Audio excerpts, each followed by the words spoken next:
Hi, everyone. Welcome to the April session. And we have three wonderful speakers this month. We have Renuka, we have Chloe from Buck Crowd, and then we have our root killer, our very own car hacker. I would let them introduce themselves. So, this month it's a different pattern. So, you will get to ask questions as well in the chat, and there will be live demos as well. So would suggest that you can post as many questions as you can. Apart from that, the pattern would be first Renuka will go, then Chloe, and then Arun will go. About the next sections we will discuss in the end, and I would actually, without wasting any time, will give it to Renuka so that she can start off. Renuka, over to you.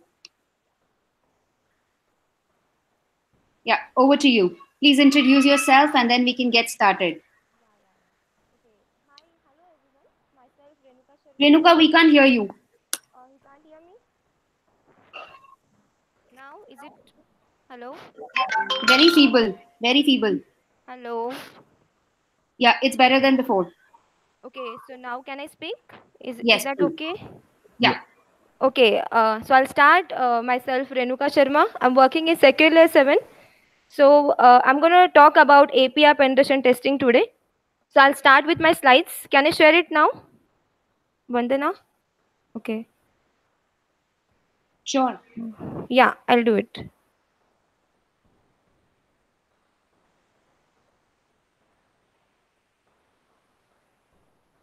Oh God, ये क्या है? Hello? Uh, hello? Renuka, it's fine. It's going to take some time to load, and Okay. wait for a few seconds. It's going to be okay. Oh Because God. when you start screen sharing, it happens. Okay. Because you are on a live video, it happens sometime. Let's wait for some. Just give Yeah, okay. a few seconds. Please let me know once it's fine.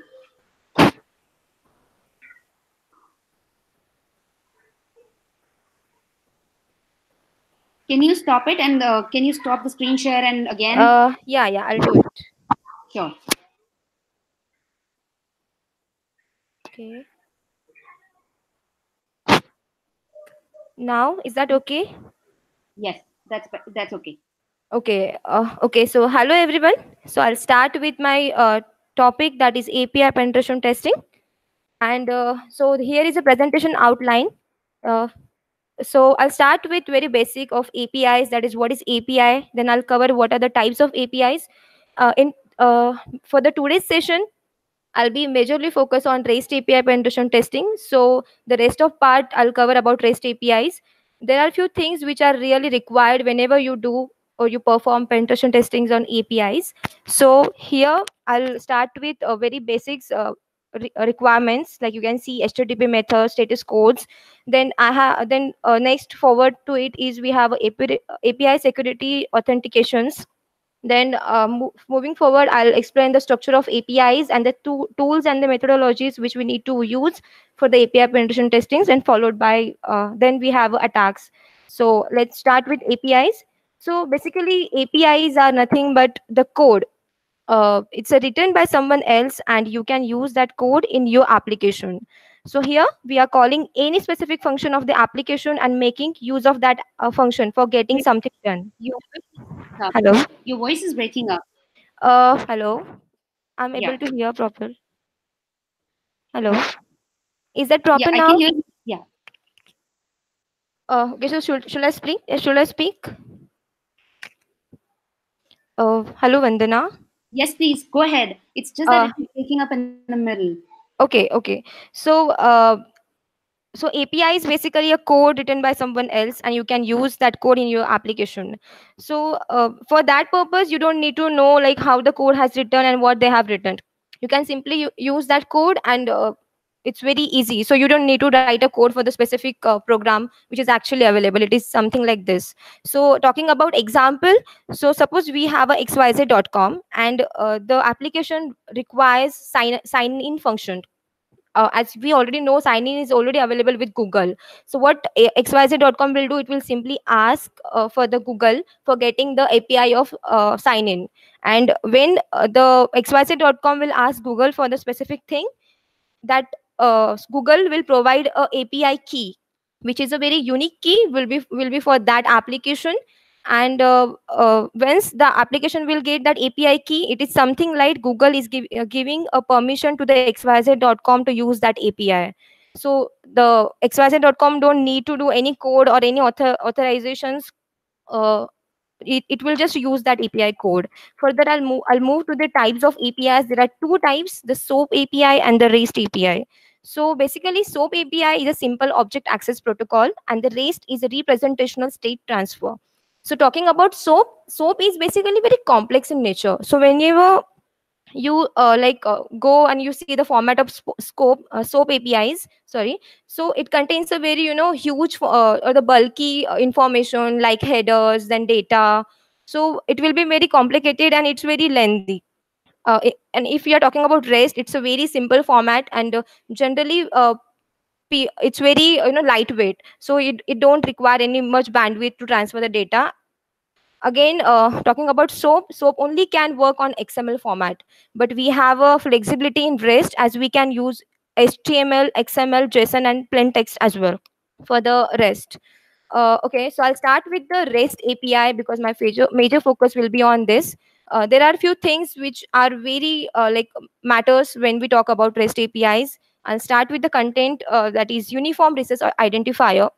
So while penetration testing on APIs, you need to be very much focused on the URI. URI are just simply the representation of entity. So if you can see here example, we have a example.com, that is the authority, and we have the path, that is employees and the consultant. So here build a hierarchy, like what resources you can endpoints you can access through through the APIs. In uniform resource identifier format, you can see I have given the format, that is authority, and then the path. And for the penetration testing on APIs, our major focus will be on the path area of this URI, because these are the things which are comes under our scope. So next, further, you can see resource representation. It is simply like we have employees. In the example, you can see we have employees, we have consultants, and we have seniors. So this is a hierarchical relationships. So you can try and attempt the fuzzing, like whatever things you want to get or access from these resources, and this you can do on APIs. I'll further move for the HTTP methods because it's very important whenever you work for the API penetration testing. These are the very simple and the basic things, but yes, we need to repeat because it's very important. So we have a GET request, which we use to retrieve the information. Then we have a POST when you need to add new entity in your resource. That time you use this. We have a PUT when you want to update something in your resource content. We have a DELETE when you need to remove a resource content. We have a head also as a method which fetches the metadata associated with the resource content. Then we have an options method which lists all the available methods for that particular request. So this is about HTTP methods. Then we'll further move for the HTTP status codes. Yes, this actually makes makes matter for the API penetration testing. So the codes are like 1xx, it's informational code. 2xx when your request is properly or the successful. Then 3xx code is a redirection code when you need to do some more things to get a response. 4xx when you have some certain errors at the client side. And then we have a 5xx, that is a code represents for the server side errors. These things actually make like effects whenever you perform API penetration testing. Then I'll move forward for the API security authentication. There are three methods which we generally can see whenever we do APIs, because the authentication of APIs are based on these three concepts. HTTP basic auth. So what is this? Basically, you can see whenever you put your username and password. So for this HTTP basic auth, it has a special header in your request header, which is like I have given here, authorization header, which contains your base64 format username password in this. Like you have a username : password. So your authorization will be based on this. your username password base64 encoding format. Then next we have a access token. It's a very important and very like useful for the API authentications. Access token is basically, it's a kind of we can say string which represents your access is like accepted and you can now go for the resources. For the access token, I'm going to brief more about with the next topic. Cookies are basically your session cookies can also be used to authenticate the user with username and password. So once you have a authenticated with a proper username and password, then each time your browser will include that cookies in the request whenever you call for that particular page which requires the authentication with your that particular username and password. So that's all cookies actually work, and once you log off, your cookies will get expired. Then next time you again need to log in so that you will get a proper cookies, and then you will able to access that content again. So this is OAuth authorization. It's all basically for the this access tokens. So OAuth authorization is a protocol that allows the user to grant access to their resources from one site to another site. It's simply that you need to get access token, and then only you will able to access some content. So how basically it happens? So for that we have four roles for the OAuth. I'll explain these things with the diagram. So here you can see we have a client. Okay, so I'll explain with example. Suppose client is a example.com. We have a resource owner. So I'll say the resource owner is a person A. Then we have a authorization server and the resource server. This part will be handled by say google.com. Okay, so what I need to do, the example.com wants to access some resources from the person A. Okay, so it can access some this your resources with the help of OAuth from this Google, because Google is already have some information on the resources which can access by these clients using OAuth. So for that, what the client will do, the example.com will send a request to the a person A. When the person A will accept that request, that yes, I'm okay if I do share my resource content with you, so it will just simply grant the permission to the client, that is example.com, and then it will get one authorization grant which will contain a code. Okay, so client will use the example.com will use that code, and it will simply ask Google that the authorization server of Google, that I have this code, that means I got a authorization grant from the resource owner, so now just give me a access token. So the authorization server will simply push a access token with validation of that particular code, is it valid or not. Then once it will give a access token to the client can use that access token to get a resource from the resource server of Google, and now the Google will provide the information which user uh, has given permission to access. So it is something like if the particular example.com want to just ask about email IDs and the name, so that only information the Google will provide to it. So it is about OAuth authorization, and the API authentication basically use these concepts. So moving further, we have a structure of API. You can see it's a very simple and interesting. I have given a post method in this request. We have certain resources, and I'm pushing some data. So on the basis of this information, I'll get some something. So this is a post. So I maybe these things will be added in the response. This is something like this. Then okay, the tools for the API penetration testings. We have a list of tools we can use for the testing. So basically, I'll start with the Postman. Okay, so you can see here Postman. This tool is very popular when you do penetration testing on APIs. Um, so here you can see here is a method gate. Okay, you have a URI which is a part of your scope. You're just putting that, and whenever you send the request, you will get a status code. That means you are getting the information. As everything is proper, if you give proper authorizations, if headers, everything is proper, then the request will be accepted by the server, and it will give you your response. So that is all about Postman structure. uh, okay, Burpsuit, it's a very famous and the popular tool for the web application penetration testing as well.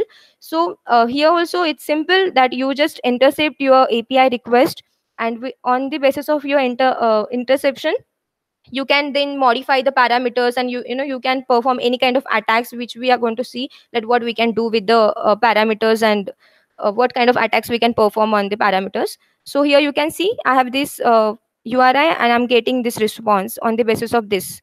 Okay. So this is about burp suit. Then we have a Swagger. It's a very interesting. Swagger is basically framework. It contains like whenever your application supports Swagger, you will get a full API documentation, so you can see like what are the endpoints and who can access the endpoints. So every rules and things are basically documented when you have API documentation, and majorly you can get API documentation with many applications. So in here I'm giving you one small demo. So here you have a post and one resource parameter, that is pet, and this post method will add a new pet to the store. So how it will do that I'll show here. uh, okay, so I'll just simply zoom it so that you are able to see the content properly.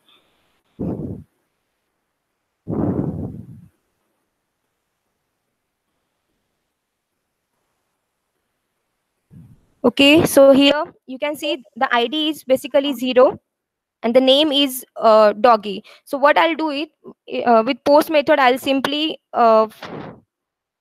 Hi, just a Renuka. second. Sorry to interrupt you. Actually, the zoom in is not working. We can't see what's written on the screen.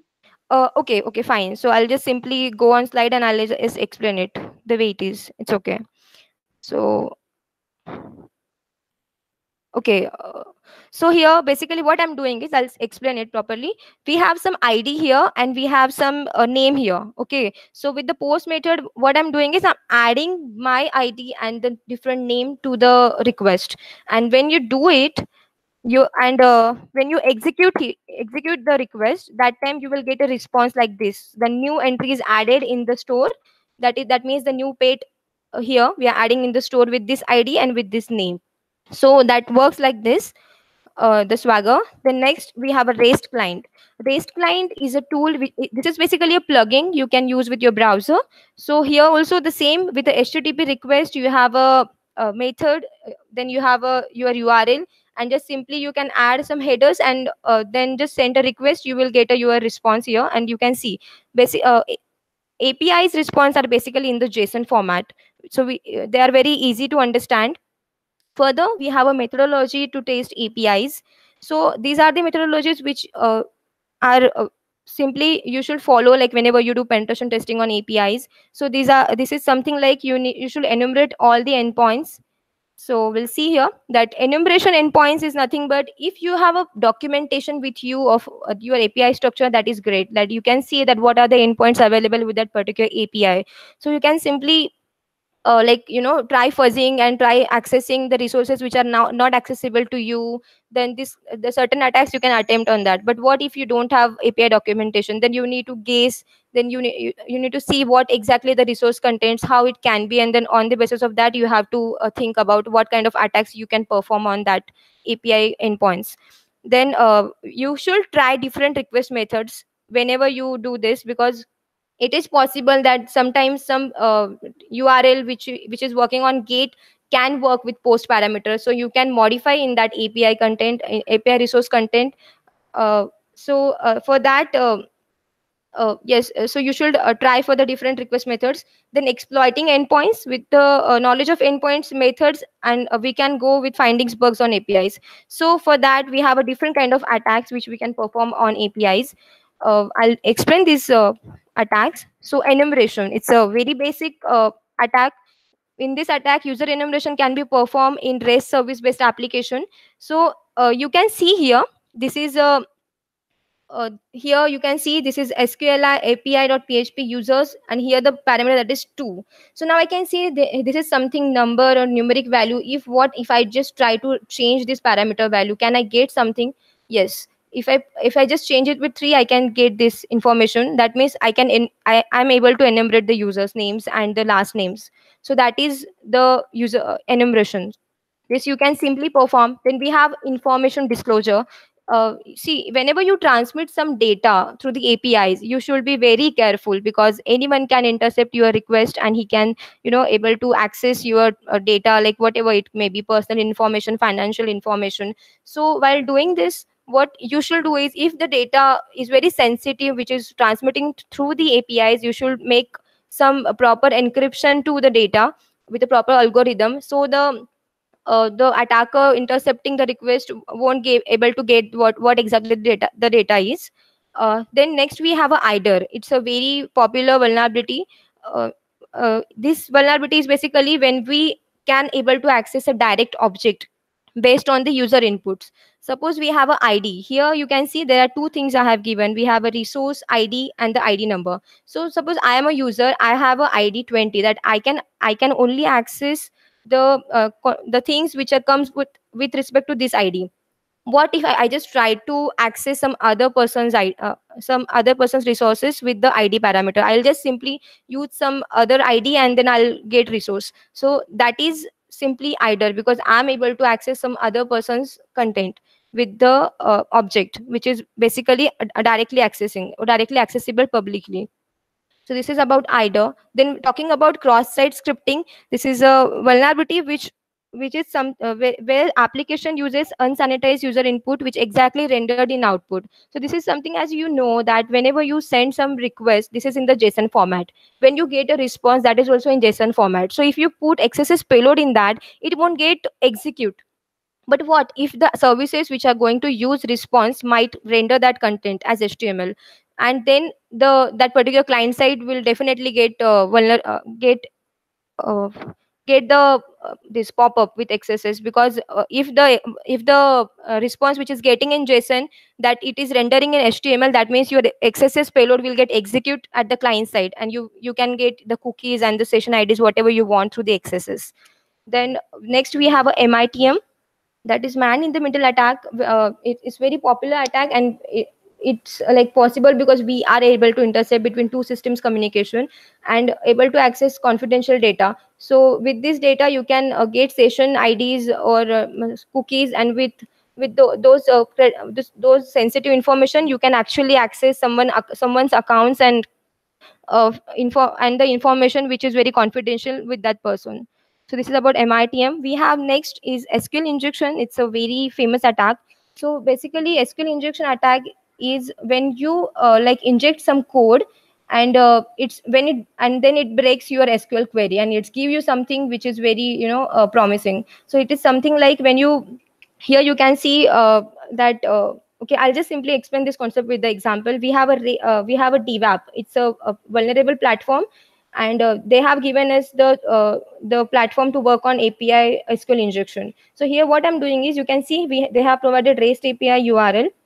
So you will just simply access this URL in browser. Then after that, what I'll do is, now I know there is a certain something which the parameter that was 2, that I can try and inject that what thing I'll get. So I have just used this injection code, and you can see it has given me a database error. So that means there is a possibility of SQL injection. So that's it. Now I just want to use a SQL map, and then I can get contents. So I have used this SQL map command, and with this command I'm able to get whatever I want. So here this command is working like this, and you can see here this is giving you that URA parameter, which the thing which I have missed here is, when you do this you need to give what is your scope. Here my scope was this, the parameter, so I have given it here star. So when you give this, the SQL map will work on that parameter. It will simply fuzz with the payloads. It is something like this, and then you can see the parameter which you have specified is vulnerable, and it also gives you the payloads which you can work on. So this is about SQL injection. We have certain testing platforms, that is DVWS, then we have Hackathon, then we have MutualDR. You can work on this because these things provide you to test on these are the vulnerable platforms provide you to work on API penetration testing. You can practice this. So that's it about my session, and these are the references. You can go with this, and if you have any doubt or queries, just ask me. Thank you, guys. Thank you, Renuka. Do you also want to share some inputs like what are the risks if something happens to an API? What are the risks that risk API can pose to an application? Okay, basically what happens whenever the endpoints are getting affected with the, any queries, the chances are there that you will get something which is not able to access. So for example, I'll just give you a simple scenario that if I have an application which is having a privilege escalations, like there are some resources which are only able to access by high privilege employees. Okay, so if I am able to access with this kind of parameter tampering the information which I should not access, so that is something very dangerous can be. So this is this kind of things we can do with the APIs. Mm-hmm.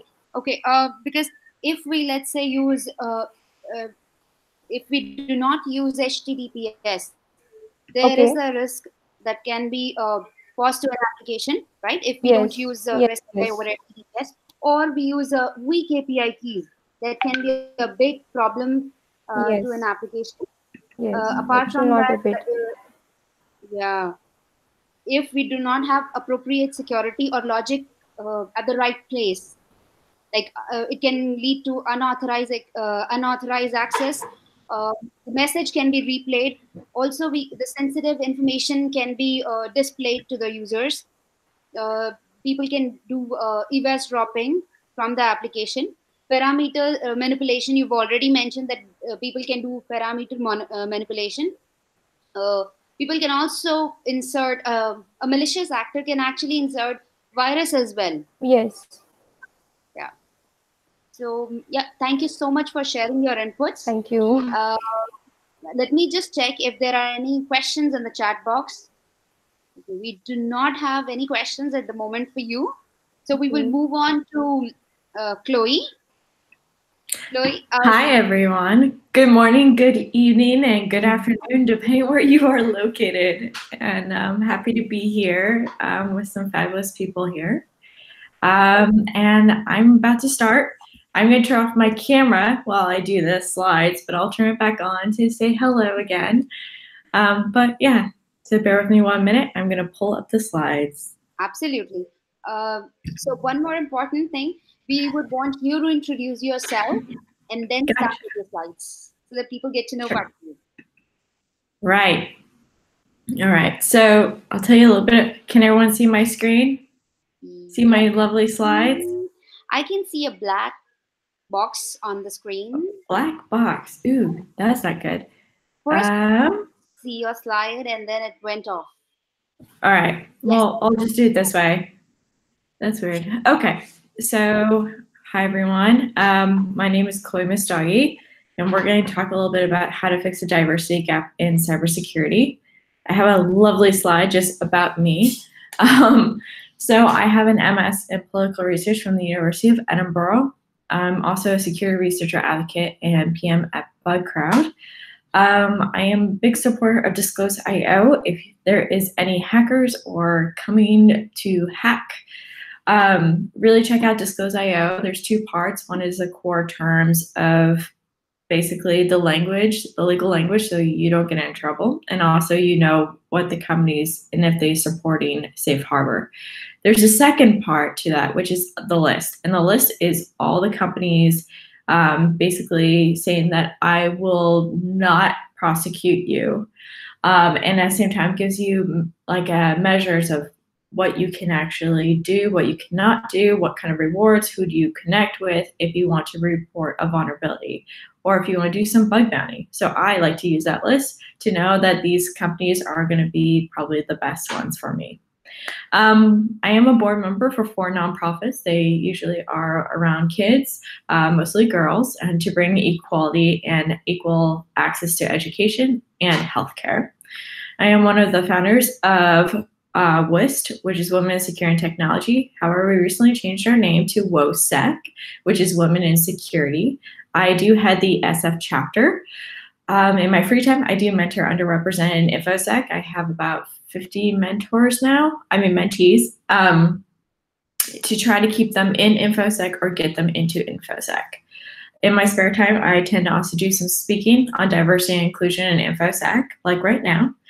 I am also a security researcher, rights activist, meaning I believe in safe harbor. I believe in ethical hacking completely. I'm also a Drop Labels founder. It's a nonprofit, and a parent to Sherlock, which you see right there on the side, and wearing the diaper, and she's very not happy in that photo, but she's passed out sleeping.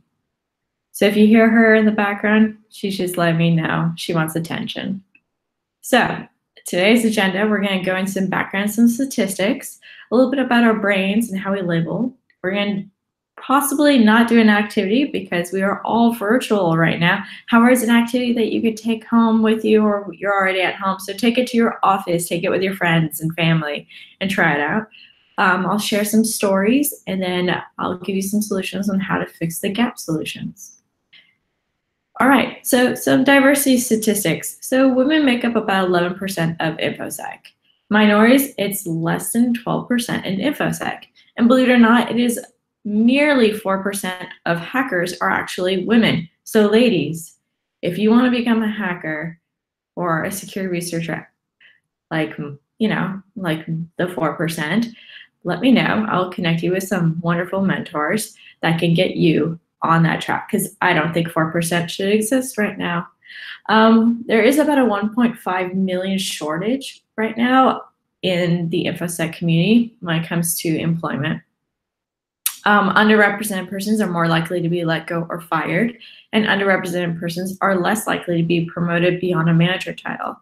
One other note to put in there is that women tend to work about 2.6 times more unpaid hours than men. So clearly we have a diversity and inclusion problem here. More companies are realizing that the only way to get great people is to invest in workforce, diversity, and social responsibility. Companies seeking to become more inclusive in their hiring should examine and question their own assumptions and unintentional biases in their hiring process. And honestly, I think that's very much true. So let's start examining and questioning our own biases. So it's broken into 3 parts, how your brain works. So the first part is fear. We are programmed to sort who is like us versus who is not like us. So there's a part of your brain called the amygdala, and it looks kind of like a chestnut, and it basically just sits there, and it's the flight versus fight mechanism. So when it sees something that is not similar to them, they will automatically go into stranger danger mode. Also, things are socially constructed. So say, for example, if you've been told to not trust people with pink hair, you're not going to trust people with pink hair. So the amygdala, it acts unconsciously. So that's the most important thing. The second part, it verifies. It goes to the prefrontal cortex of your brain. And in this prefrontal cortex of your brain, it's basically sending the signal saying, hey, amygdala, you need to chill. Or it could also be like, okay, let's act on this threat. So this is a very conscious decision-making part of the steps in these series. So it can question using statistics or data, also other people's stories. So anytime someone hears something that questions their beliefs or their norms, this is going to be the time when they might think about it. So when it does, so when the amygdala sends that message to the prefrontal cortex will say like, okay, act on this or don't act on this.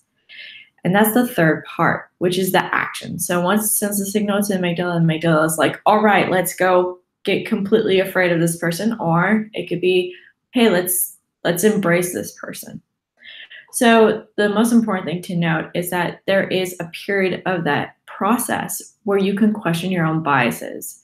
And the most important thing is that to be able to question your own biases, you have to be okay with being uncomfortable.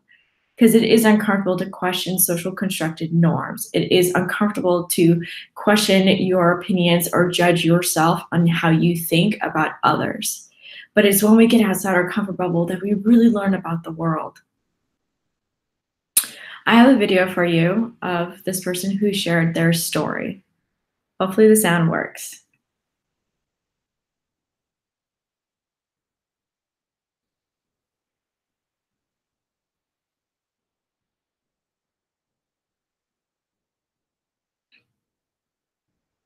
We can't hear you.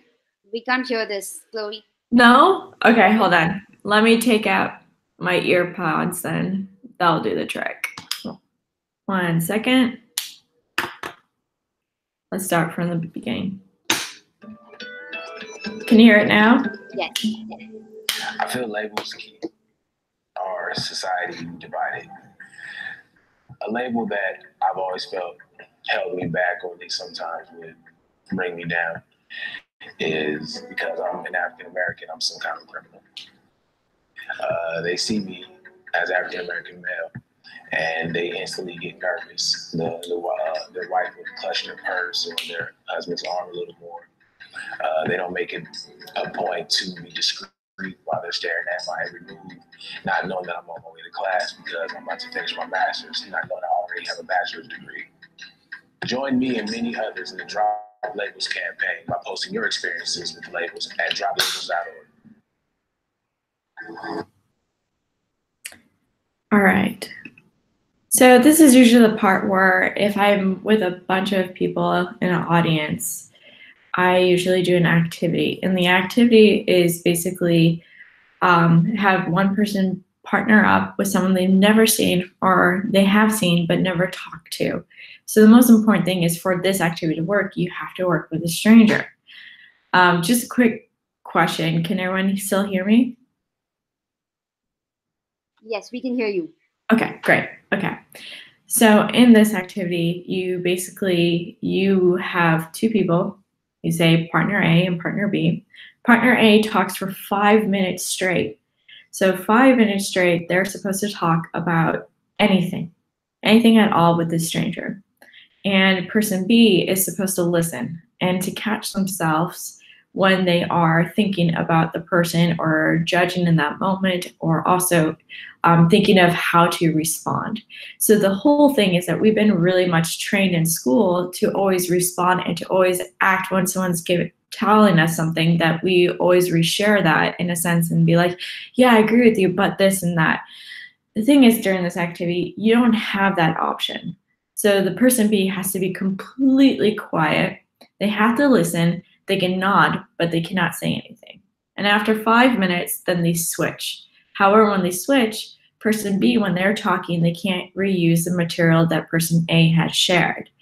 So usually about 3 minutes, 3.5 minute point of the 5 minute activity for each person is when they start diving into their personal life. And this is the part where people start realizing we're a lot more connected and start questioning their own biases about each other. It's a really cool activity. It's very awkward too, for either if you're an introvert or an extrovert. The whole thing is that it questions your norms, and I highly recommend doing this activity when you have a chance to. So let's dive into some stories. Now, like I said earlier, is that a lot of socially constructed ideas tend to hold us back from really understanding each other or connecting with each other. And we see each other as threats because they're different, or that he or she is different from me or whatnot. So stories are very critical to challenge that, because when we hear stories like you heard earlier on the Drop Labels video, the slide before the activity time, you would have noticed that during that time, this guy was sharing his personal story. And at that time, maybe when you are walking down the street, you won't clutch your bag a little bit tighter, or you'll catch yourself in the act doing that, because your prefrontal cortex now has this story that questions the amygdala's belief of this is a threat. So these stories I've collected. So every time after I give a talk, I ask the crowd if they are willing to share their personal stories. So they'll DM me on Twitter, and I will learn from them about their personal struggle, their own story about working in InfoSec. And then I use that for my next conference. So the stories here, the names have been changed. It's completely anonymous. I'm going to first start with Rebecca. Rebecca is a CISO. And as a CISO, she is not part of the board, believe it or not. And when she asked her boss, why isn't she part of the board, he turned around and said she's not technical enough. It should be something to point out is that she actually has a high degree, and it's in engineering itself, and no one on the board actually has a technical background, believe it or not, and yet she is still prevented from joining the board. Andrew is an African-American male, and he, in his office, he was standing around the kitchen, and they were discussing about having a hip hop party. And his colleagues, they're all white males, anywhere between the ages of 20 to 40. And in this room, they all discussed they want to have a hip hop party. And they're like, oh yeah, we can all do this. We could get cornrows. We can listen to rap music, hip hop music, baggy jeans with some chains around my neck. And he just sat there and in disbelief that this is happening. And the only problem is that he was the only African-American in that company, and how could he speak up about it? So he felt very alone and isolated in that moment, and he didn't know who to turn to because HR was even participating in this conversation. She also noted that at the same company, they still don't practice MLK Day, which is Martin Luther King Day.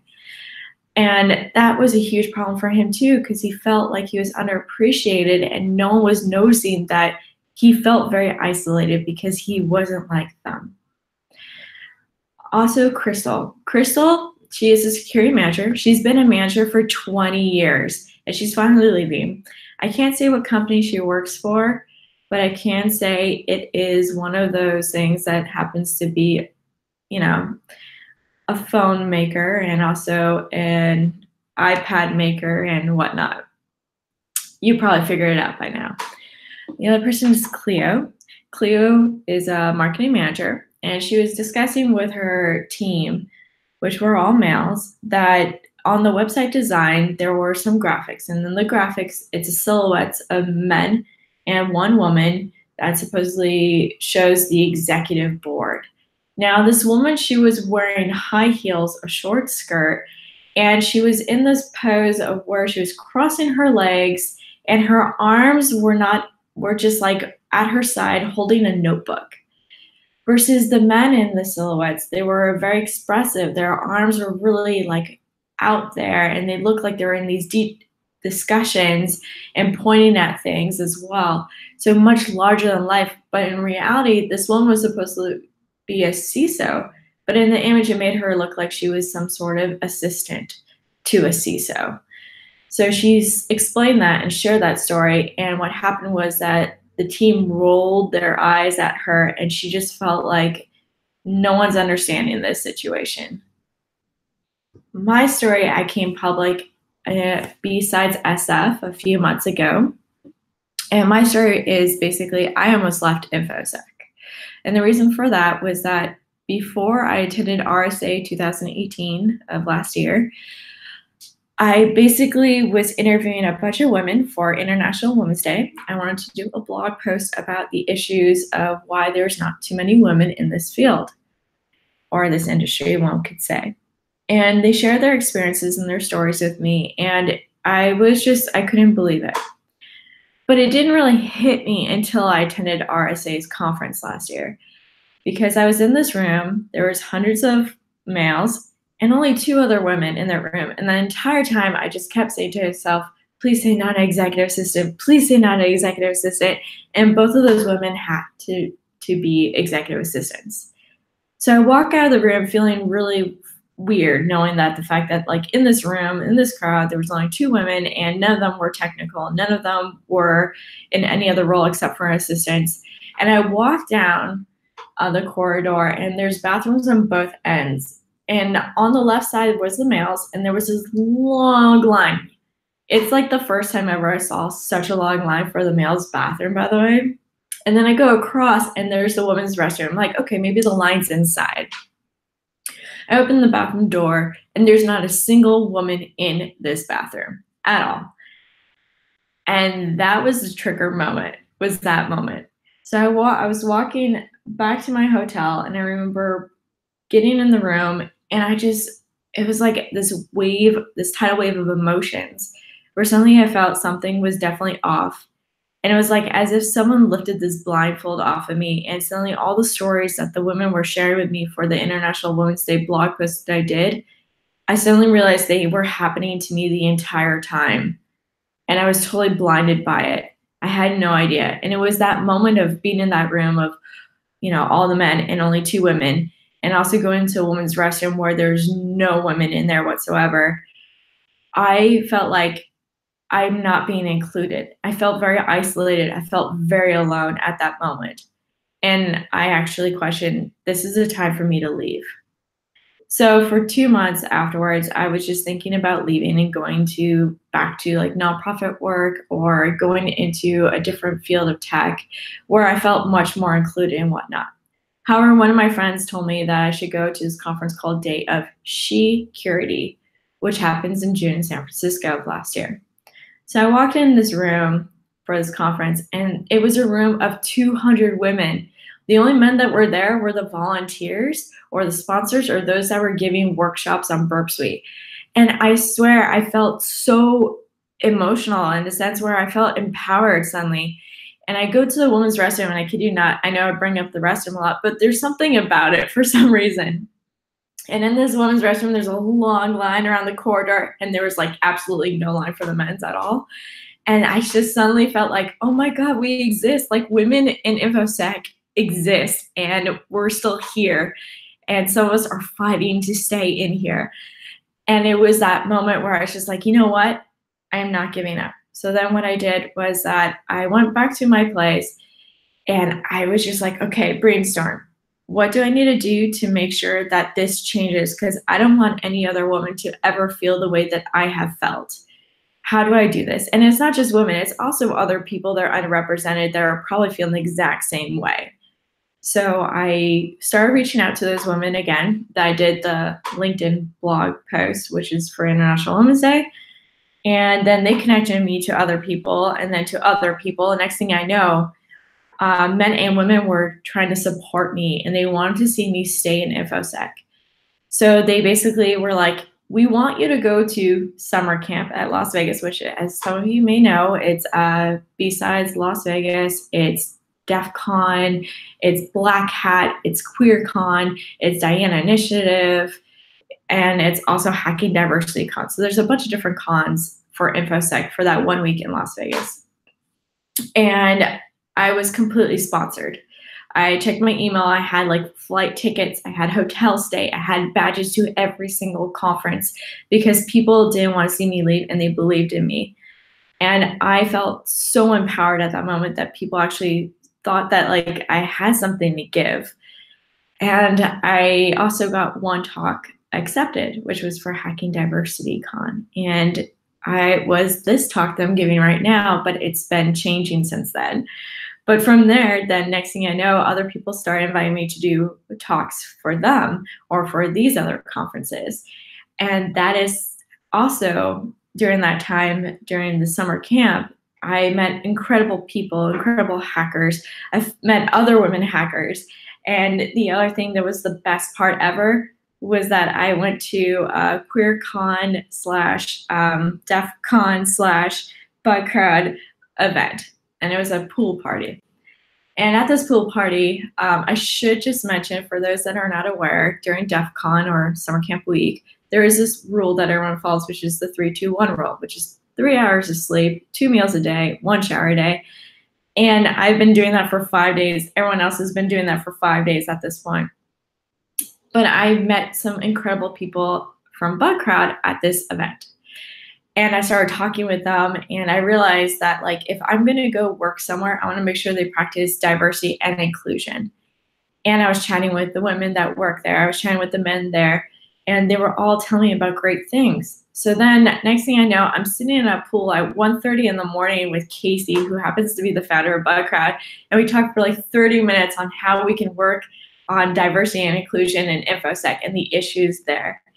And it was from that conversation and also other conversations that night that led me to actually getting a job with BugCrowd. And they have been fantastic, and I feel welcome. I also started basically an organization called WOSEC, which is also used to be called WIST. And that was with Tanya Janka. She called me one day. She's like, hey, you want to help me try to get more women to stay in InfoSec? I'm like, yes, I'm on. She's like, let's create chapters. Let's get women together. And next thing I know, spearheading this incredible network of women that are just trying to help empower and encourage other women to stay with resources. And that is my story, is that since then, I have a great support network from BugCrowd. I have a great support network with my mentors. I also have a great support network with WOSEC. And I couldn't be more happy and thrilled. And that is why I still do this talk, because I want women and any other underrepresented persons to feel like they're not alone. And if you do, reach out to me. I will connect you with people, or I will personally mentor you, because I feel like everyone should be in this field now.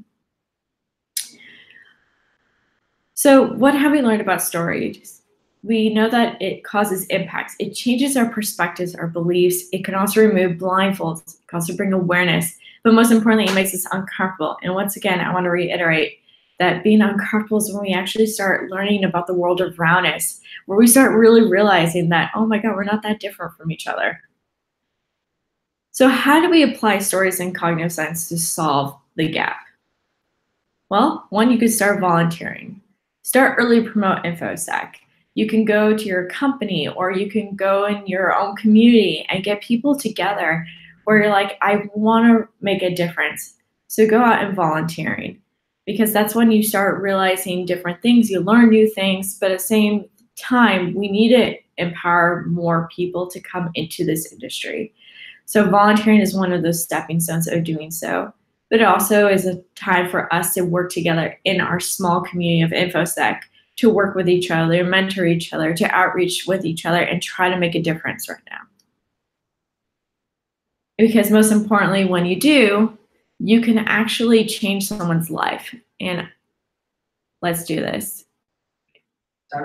Can everyone hear that first? Yes, Chloe. Yes, we can hear.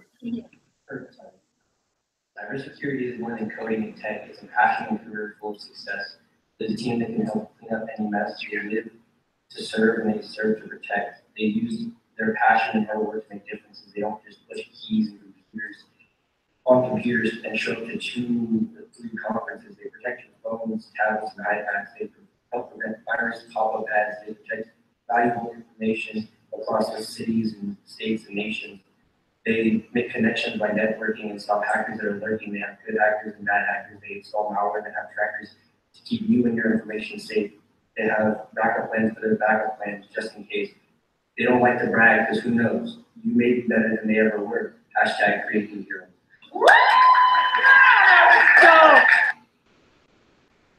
All right. So this student right here, I actually mentored, and he was a troublemaker, I guess one could say, in school. And I was like, you have a rebellious spirit. Can I talk to you about possibly becoming a hacker? Can I get you the tools and resources for you to learn? So then I connected him with someone to mentor him. And now he's hacking, which is fantastic, because he found something he's passionate, he's curious about, and he's also want to do it in an ethical way at the same time. So you can really make a difference by volunteering, you guys, most importantly. Networking. So like I said, networking is very important, because even if you feel isolated in your office, there's still this support network around you. So then you're able to still achieve what you need to do, feel empowered, and to break through certain barriers that you may end up in. So it's very important to form support groups in and out of the office, also to connect with support groups as well. But most importantly, the one thing I always have heard from stories from underrepresented persons is that if they speak up about a situation where they have been discriminated, or they have faced harassment, or they're anything possibly that's negative, and when they speak alone, they end up getting fired or let go within a week or 2. It's very important to speak up together. So have a group of people with one other individual with you, or 2 or more, because then you have more of a power, you have more of a say, and people will take you more seriously and will do some action on it. So never do this alone. And if you need any support at all, like I said, you can always DM me on Twitter, and I can help you get the resources that you need. Conferences. Attend conferences that empower underrepresented persons. That means if you see that list of conferences, you want to make sure that underrepresented persons are being represented on there. Also, push for a diverse CFP review board, so call for participation. You could do that, or you could do blind review. Either way, these are definitely ways of how to go about it. It's very important to keep showing, once again, that there are all different people in InfoSec in this community, so no one feels alone and isolated. Because if I went to a conference and there's no women speaking, I'm going to feel very uncomfortable. I'm going to feel like I'm not being represented in my gender, and I'm going to feel isolated once again. So we need to change that. But most importantly, I just want to have this big takeaway. Change starts with you and me. As we have gone over, biases exist. And that's what's preventing us from becoming connected. It's preventing us from growing together as an InfoSec community. So it's very important for us to work together. I'm going to open this up now for questions. Does anyone have any questions right now? Let me check. Thank you so much for the session, Chloe. Let me check the chat box if there are any questions for you. Sure. Okay. So Annie said, awesome, Chloe. Then Nisha said, you guys are doing great jobs. Now, I have a question. Sorry, you're breaking up. Go for it. All right. So I have a question and want to know that can we help these women getting into the conferences, which mean that helping them out with the abstract, any idea? If they have an idea and they want to speak, I'm sure that there are a lot of women out there who wants to speak, but they're scared. Yeah. Ladies, one thing to note is that just like job applications or whatnot, we want to make sure we're 110% qualified, right, before we submit anything, versus for men, it could be anywhere from like 40 to 60% like qualified. So don't overthink. Honestly, there's been many times where I submit a CFP and I'm just like, I have an idea, I'm going to just do it. And if they accept it, then I'll come up with something. That is very common, by the way, believe it or not. So if you are wanting to speak or whatnot, just send me a CFP draft. I look over ladies' CFP drafts like a few times a week. People will message me saying, hey, can you look over this? I am more than welcome to doing that. I love to give feedback, and I want to see more and more women presenting. So anything that I can do, I will do for you guys. Also, how can they get involved in the communities? What they can do best? Okay, so two things. One, if you don't have a WOSEC chapter near you and you're interested in creating a WOSEC and partnering with other people to do it, let me know. We're always looking for chapters. We have chapters all over the world, but it's such a huge land. So we're going to need chapters from everyone. So if you want to create a community in your own town or your own space, let me know. More than happy to connect you. The other thing to get involved with, ladies, if you want to be a pen tester or you want to have more of that technical stance, honestly, do bug bounty. There's not that many women that do bug bounty, and that's unfortunate because that is how you actually learn skills, not just through CTFs, but also bug bounty gives you that option of learning new skills, learning from each other, but also you get paid, believe it or not, which is fantastic. And if you're looking for resources of how to even get started, what is bug bounty or whatnot, honestly, go check out Bugcrowd University. It has great material that Jason Hags has created for everyone. Now, most importantly, I think earlier someone mentioned about Burp Suite being something very important. Burp Suite is the tool to use. So knowing the ins and outs of how Burp Suite works is very important. And that is also, Bugcrowd University does touch on that as well. So if you are interested also in a mentor, connect with me and I'll connect with you with a Bugcrowd ambassador if you want to learn about bug bounty or you want to get into that field. More than happy to connect you with anyone. Okay. Any other questions? Yes, yes. We've talked about bug bounty, how to get started with that. That's important because we've been hearing it everywhere. When we say security, people say bug bounty, bug bounty, bug bounty. But how to get started with that? Because that's very important to know. Let's say if there's a platform that you need to register or any particular skill that you need to have or you need to mentor, all those things. You can just give a brief. Okay. Let's do, on top of my head, let's do a series of events that you will have to do. Step 1, create a Bugcrowd account for security researcher. So create an account. It doesn't take too long. Just do it. You're gonna need a Create account to be able to do bug bounty. Part 2, check out Bug Crowd University. Watch all the materials, study all the materials, learn them. Step 3, contact Chloe on Twitter, which is at Chloe Mistagi. It's also been tweeted, I think, earlier today. Connect to me. I will connect you with a fantastic bug bounty person who will mentor you to get you where you need to go. Step 4, start doing it. Believe it or not, it takes months to get like your first P4 or P3, so your higher priority, because how it works is that the higher the priority, so P1 is the highest, P5 is the lowest, the higher you are on there, the more you get paid. So you want to try to get up that way so you can get more of the income for yourself. But it's cool because you get to practice, you get to learn how to do pen testing to a certain extent, but also get paid. But most importantly, when you start applying for jobs as a pen tester, now you have the experience. Now you can say, I am doing pen testing. And that's the thing that is the big takeaway, because sometimes when we try to get into a pen testing role, it can take a year or 2 to get into it. But with bug bountying, you have the experience that people will hire you almost immediately. So do it. It's very important. And also the other step beyond that is that once you start doing bug bounty, I want you to connect with me anyway, okay, ladies, because 1, I will invite you to some private Slack channels. So we can always work together, help each other, and have a safe space to ask questions where we can kind of avoid some trolls out there. Sometimes there are trolls out there, so you'll have a safe space for learning and whatnot and to communicate with each other. We have one more question. Okay, go for it. So, what can men do to help fix the gap? Oh, I love this. Okay. Men, you're just as important as women.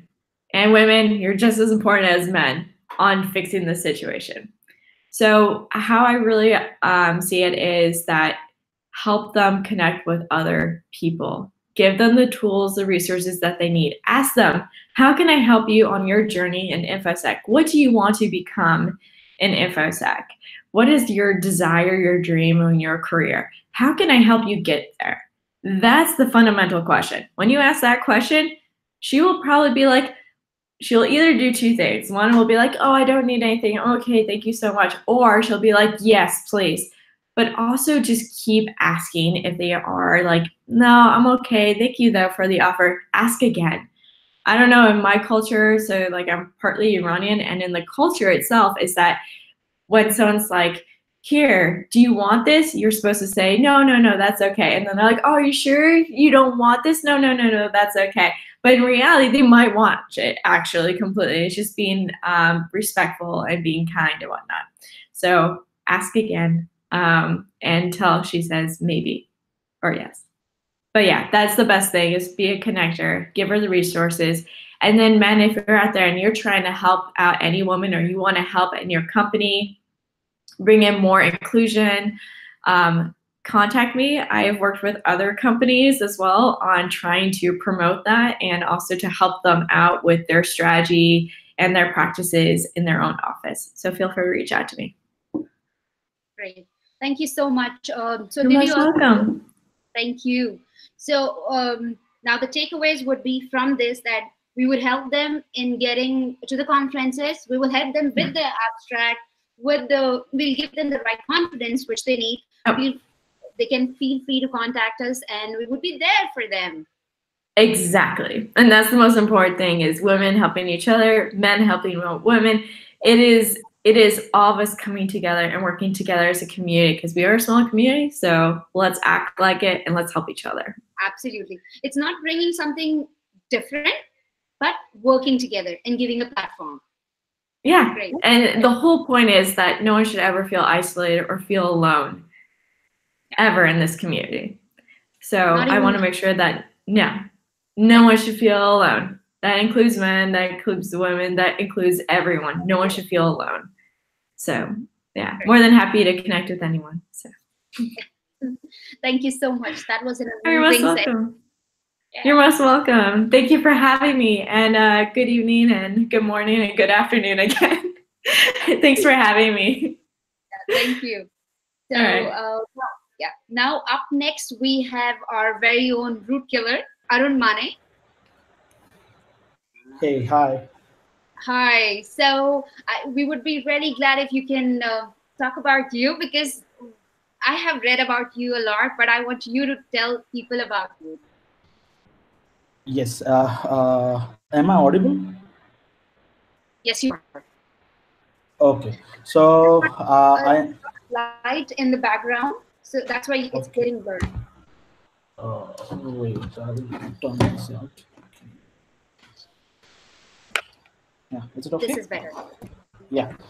Better. So I'm Arun Mane, and I'm founder and director of Amanasek. I just started my own company, and I'm a researcher as well in different sectors. I do a lot research in industrial control systems, vehicles, and IoT. I take care of entire. I test entire ecosystem of three verticals. So I'm so excited. So let's start our uh, presentation. So let me connect. Okay, I'm going to share now.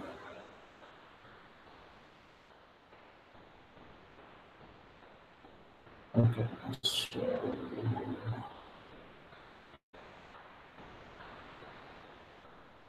is it visible? Yes, that's visible. We can Okay. try and see if we move this and if it's working. Sorry. We can move the slides up and down to see if it's working. Is it? Absolutely fine. Okay. So yes. Okay. So it's this is my startup actually. So let's start with the talk. Let's talk about the ICS Security 101. It's only a basic thing, and we'll understand what exactly the industrial control systems and how it works, and we'll go for some sort of protocols, and we'll understand what are the different kind of issues in a protocol exist. So let's start. About me, yes, as I said, so I'm founder and director of Aminosec.io. It's specialized in vehicle, that's cars, and vehicle security components in IoT and industrial control systems. So I am also a speaker and trainer in DEF CON, Black Hat, HIP, DEFCON, NULCON, and lot other conferences as well. So today's agenda is what exactly the industrial control systems, why the industrial control systems need security actually, and what are the existing challenges while conducting these kind of assessment, security assessments in the industrial control systems, and what are those attack vectors we can, once we have access to industrial control systems, and how we can do these kind of pen testing, and what are the available simulators in public, like open source, and what are the attacking tools, and we'll go for demo. So for demo we have to on a simulation and real time, but there is some kind of challenge in real time. I will let you know while presentation. So what is ICS? ICS is industrial control system. It generally consists of a lot of components. Like on the side, you can see these, the photo where it includes SCADA, DCS, distributed control systems, PLCs, HMIs.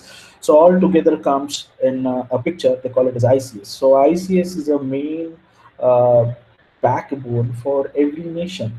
So it comes in different sectors, like you can say oil and refinery companies, nuclear plants, and everywhere. So that's what the ICS nowadays is so important for security aspect. So what are the jargons? First, we should understand what exactly the SCADA, HMI, and PLC and RTUs. Then we'll go further that what can be a possible, what are the methods we can apply to do security audit or other penetration testing of industrial control systems. So SCADA is nothing but supervisory control and data acquisition. So in industrial control systems. So what exactly it's connect with all PLCs, DCS components, and RTUs.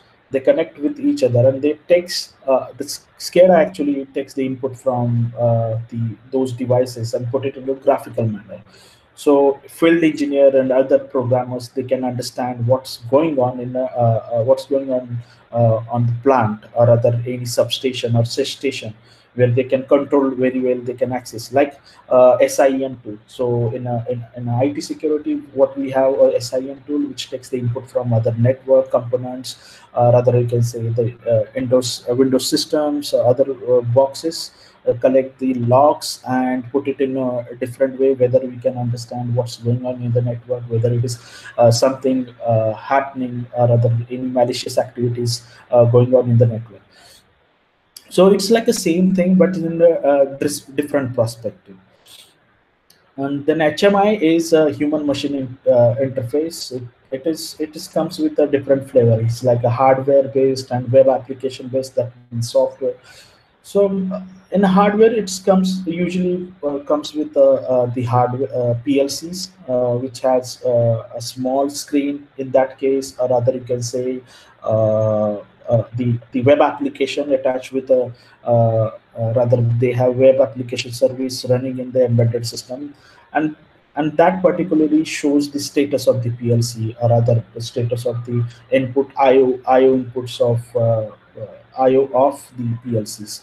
So that thing through that IOS, rather HMI, you can say the field engineer can control the PLC as well. Then RTU, it's a remote terminal unit, especially connects to the sensors, and that sensor sends the signal and convert it in digital and send it to across the PLC or other RTU or other SCADA, depends on the architecture. So specifically, it's a remote terminal unit. That means it have to have the telemetric hardware. That means it can talk over 2G or 3G or 4G devices or any kind of wireless technology. So this is how the RTU system. In ICS, it's nothing but PLCs. In PLC, it's like it seems like a RTU, but it has more advanced than other traditional devices. Like it can be configured through IEC 61131-3 programming language. That means let's say you have the subsystems or system which you need to update something. You need to come up with the other process. So in that case, the manufacturer or the end client buys the devices from the manufacturer OEM and they start programming.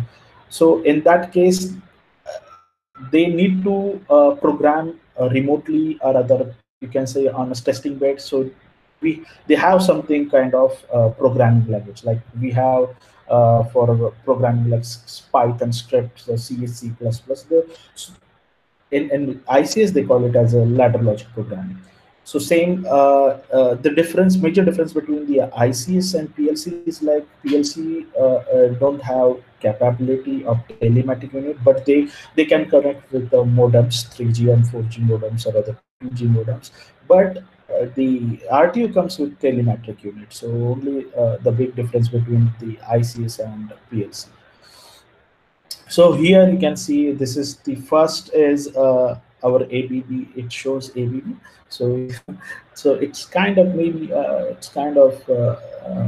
ABB product, but it looks this one is a SCADA actually. This one is a hardware kind of HMI, and this is our RTU. Behind that device, you will have the telematic unit. And this is normal PLC programming, and the PLC has a display. They nothing but called as a HMI as well sometimes. So, what's the typical architecture of ICs, industrial control system? So we have SCADA, we have SCADA RTU and sensors, and it communicates over the communication protocol.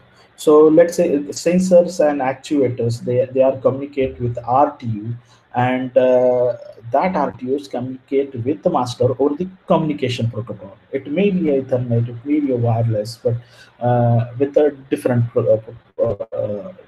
protocols like Modbus, DNP3, IEC 61850, or rather you can say Profinet, Profibus, or different kind of protocols are in the industries as of now. Some are open source, some are proprietary as per the PLCs. So basically it comes with master and slave kind of communication. But this is how the you can see typical ICS network in the ICS network.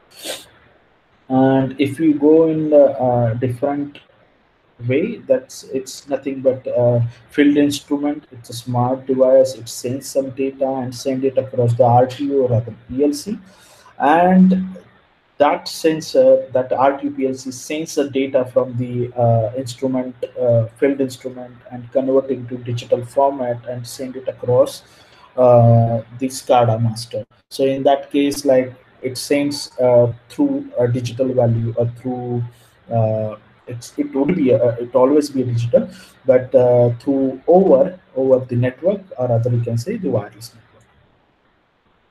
So there are different kind of communication protocols like Modbus, DNP3, Profibus, and BACnet, and TONOPS. So Modbus is comes with a different two flavor, like a serial. Serial means we are talking about RS232 or rather RS485 protocol. TCP is our the TCP IP we are talking about. The process, the Modbus protocol comes in a process and meter reading or other stuff as well. So mainly focused on the process communication. And DNP3 is mainly used in automation, power systems, electric energy. You'll find those kind of protocols. It's depend on the sector.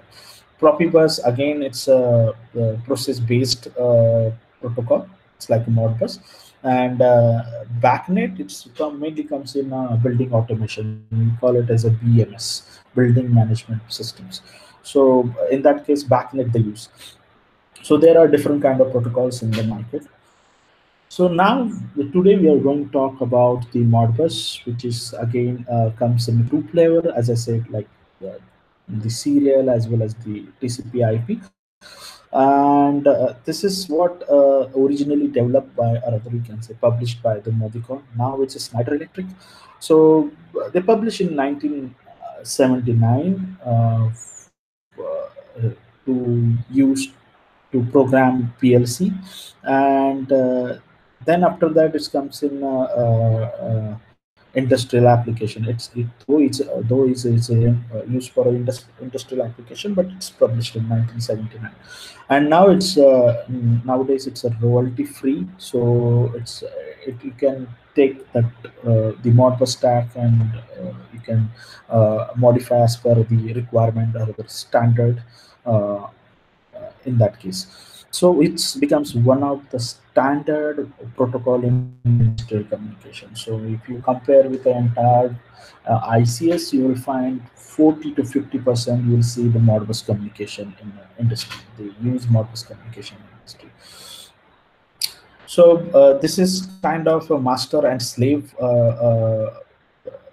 technology. So over the serial communication, or rather you can say over the TCP/IP communication, the master sends the data, that particularly puts the data from the slave, or a different kind of communication like TCP or other serial communications.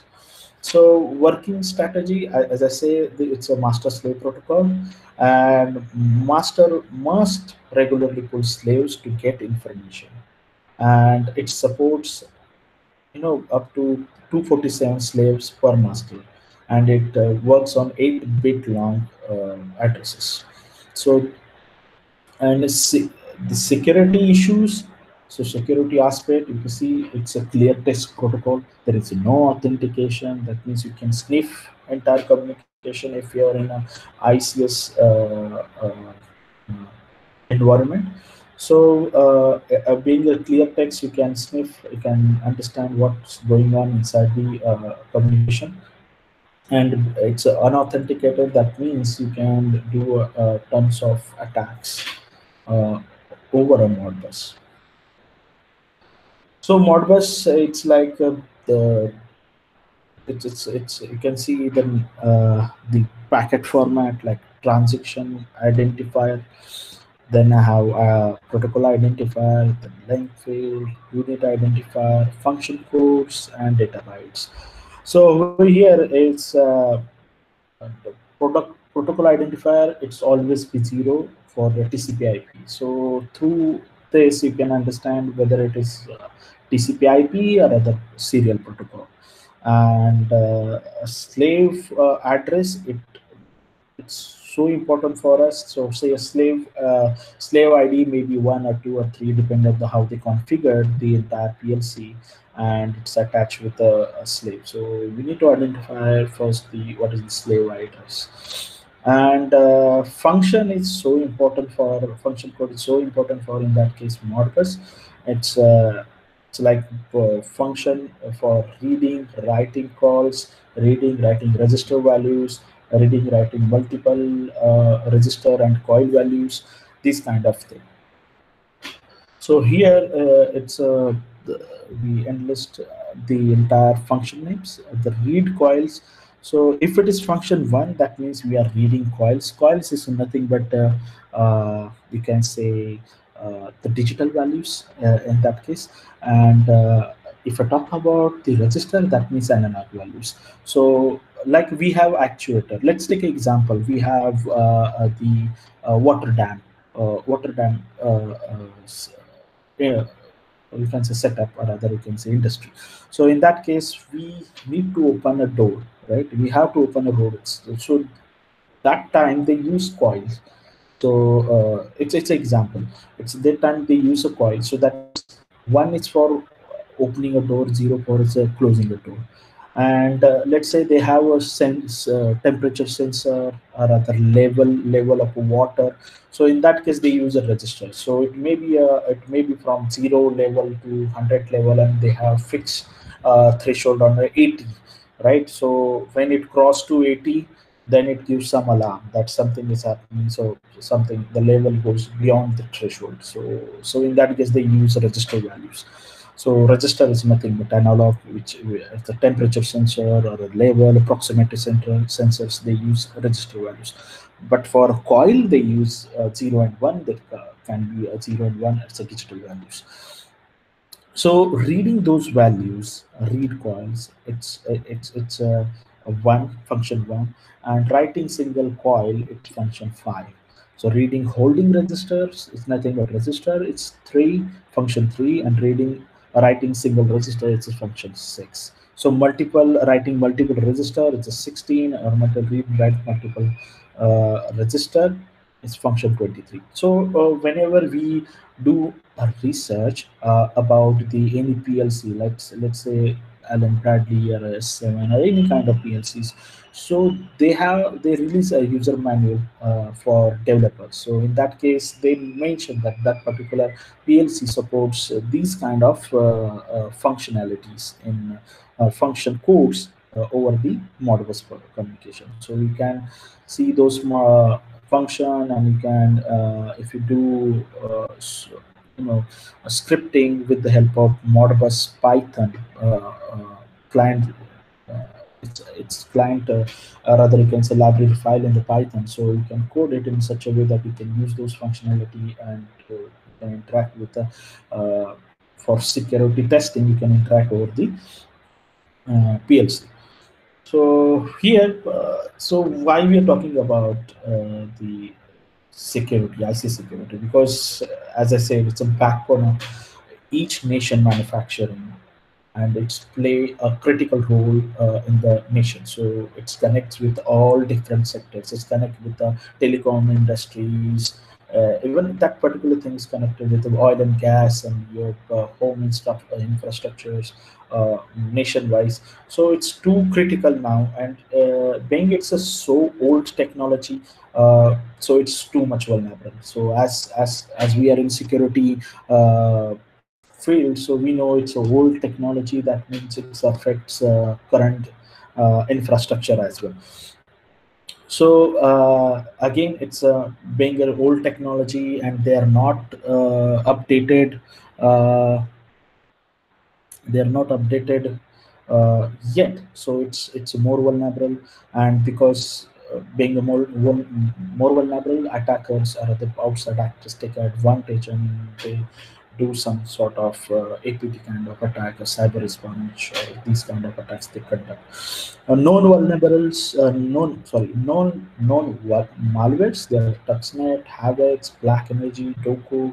They are different kind of malwares recently we found 1 or 2 years. So these are the specific kind of malwares which affects industrial control systems environment.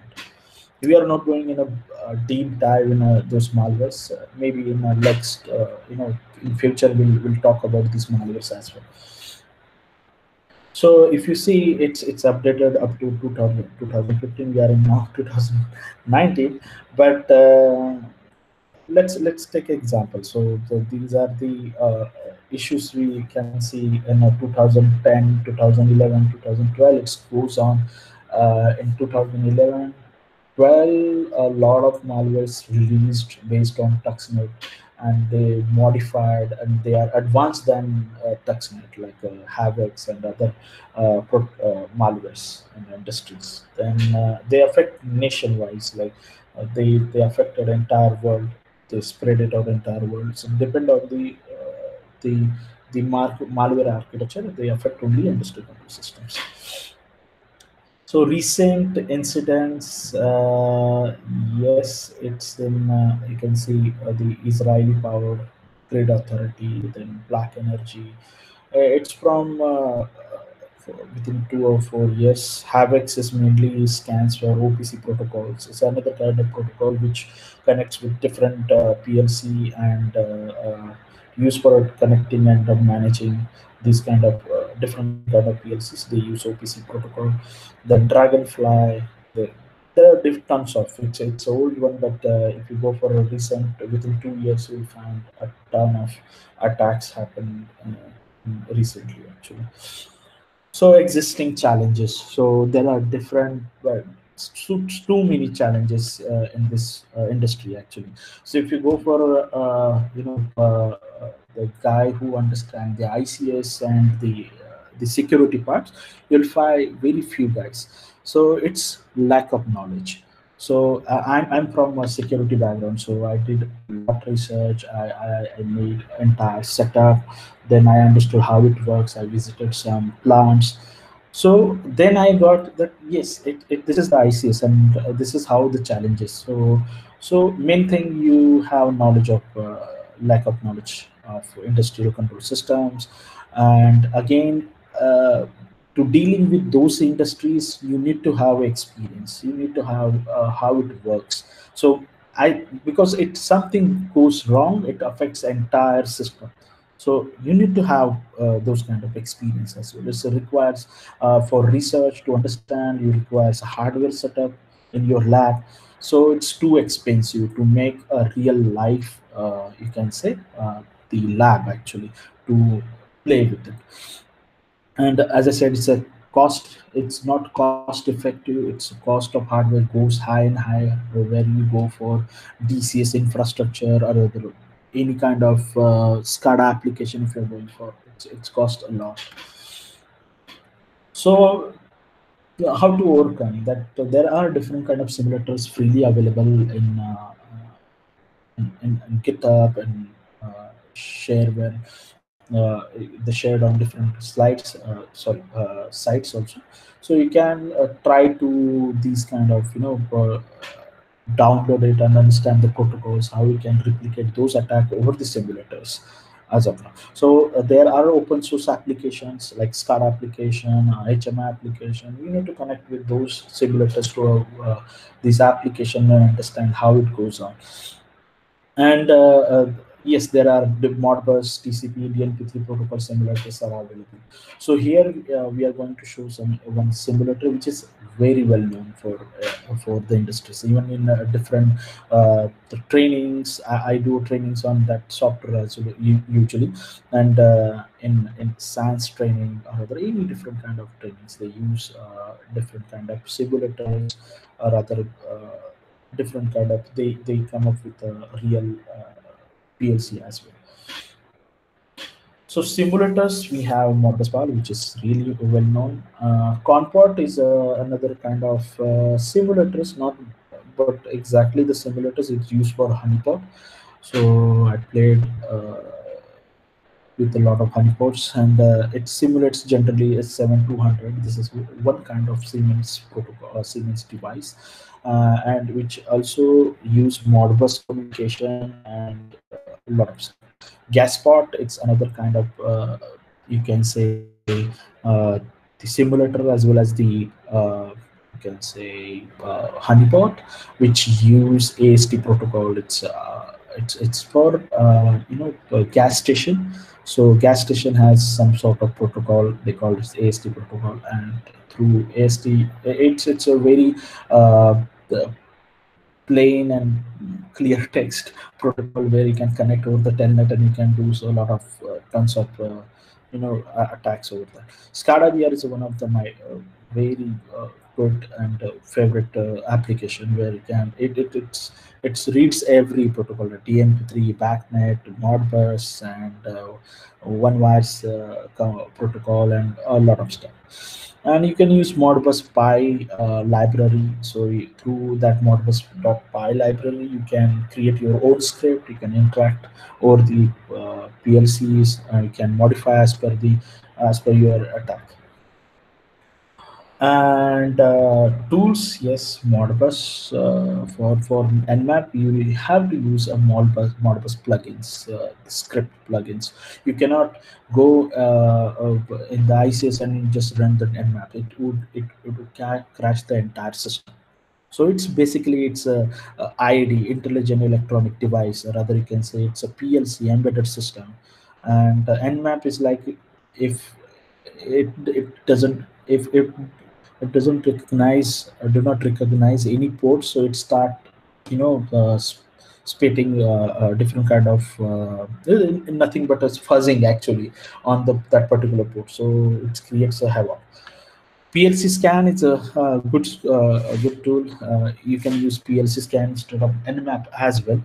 So it basically in a hunt for the PLC and S7 Modbus and S7 protocol, or rather you can say port. Metasploit, yes, you can use Metasploit. They have auxiliary scanners for SCADA like Modbus find unit ID, client, and Modbus detection. You can use Wireshark as well, and MBTGate is one of the good tool for. I personally use that tool, MBTGate. And Gaspot commands, it's not exactly the Gaspot command, it's AST protocol command. So if you know that particular commands, you can interact. You can take a leverage of these commands and you can interact those embedded system which supports AST protocol, and you can change ID, a level of diesel, a petrol, or a level of water, and you can do tons of attacks. So there are some attack vectors. So you can do Modbus network scanning. You can do passive reconnaissance, or rather we can say Modbus flooding. Then baseless response, relay attack. These type of attacks you can conduct, but it should be conduct in the test environment. If you go over there and directly do these kind of attacks, Modbus flooding and something, so it's the entire IC system or the particular the operation technology, you can say OT, goes down. So it's really usually clients not recommend to do any penetration testing. But if they say if they want a penetration testing over these kind of infrastructure, so you can ask for. They usually give the test environment where you can they have a replica of the systems, and you can do those kind of attacks. So this is not in our scope as of now, but yes. So what we are what where we are concentrating. So in distributed control systems, they have 4 to 5 levels, like 0 to 5 and 0 to 4 levels. So if you talk about level 0, they have actuators, right? So I will mention over here. I hope you see my slides.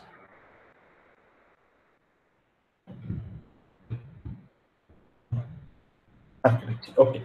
So in that case, a sensor or other actuators comes on level 0, and SCADA, RTU, uh, that means PLC instead of SCADA. You can say PLC.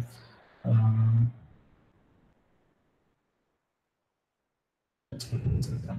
so field instrument comes on the level 0, and RTU PLC comes on the level 1. Then entire communication. Then level 2, they have SCADA systems and historian database. So goes on. So then comes to the corporate network and all stuff. So we are concentrating over here. It's over the level 0 and level 1. So we are going to attack on level 0 and level 1. So these are connected to each other, right? So there is a kind of the assessment, call it as a OT and IT integration. So we try to access these PLCs or other SCADA systems and other stuff from the IT environment, whether that particular infrastructure, IT infrastructure, can access the OT environment, like level 0 and level 1. So this called as OT and IT and OT integration testing. So there are different kind of testings as per guideline IEC 62443, 62443, and other is like NIST 853 and 80. These kind of baselines or other can say guidelines you need to follow. Okay, let's go for some practical. But before that, I would like to show my setup, because my setup is on different network. If I go for different network, then would be problem. Then would be problem. Yes. So let's check. Okay, give me 1 minute.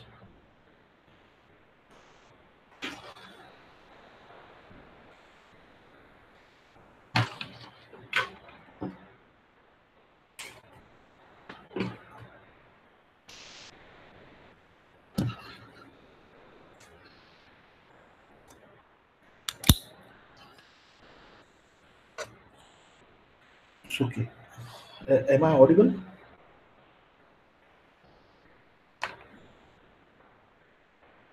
Okay, so I have the setup. Okay, here is my SLPS, and this is my PLC, and this is my robot. I play when I get free time. And this is the command, you can say the command and control, or the command center or command panel. And you see over here, if I switch on, it will give green alarm, and you can off it. So while doing this stuff, so you can see over here some output LED goes on, right? It goes off when input is on, actually, right? So this is how the setup I did. Okay. So for we have the simulators as well.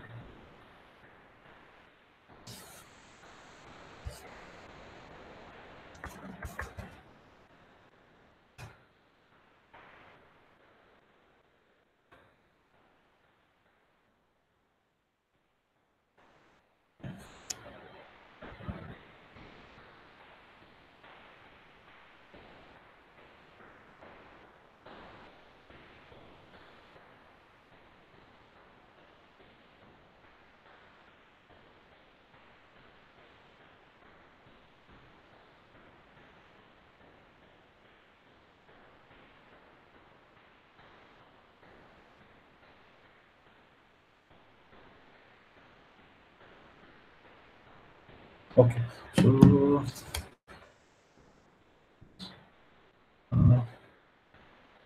Vandana? Yeah, it's good. Yeah, okay, okay. Hello? Just yes, yes, it's working, right? Yeah, it's working, but we Oh, can see the oh, screen. yes, yes. Uh, so we have, as I said, we have a Modbus bar. It's a simulator, uh, similar to PLC, which has a Modbus protocol, and this is how it's written in Java. So let me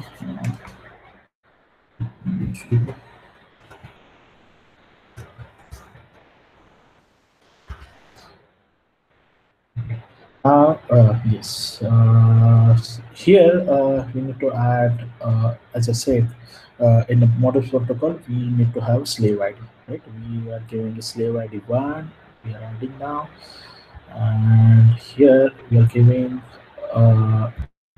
the holding register. Let's say we have holding register 1, which connected to PLC, and it's a proximity sensor, let's say, and it has a distance 60 meter, 60 centimeter, whatever it is.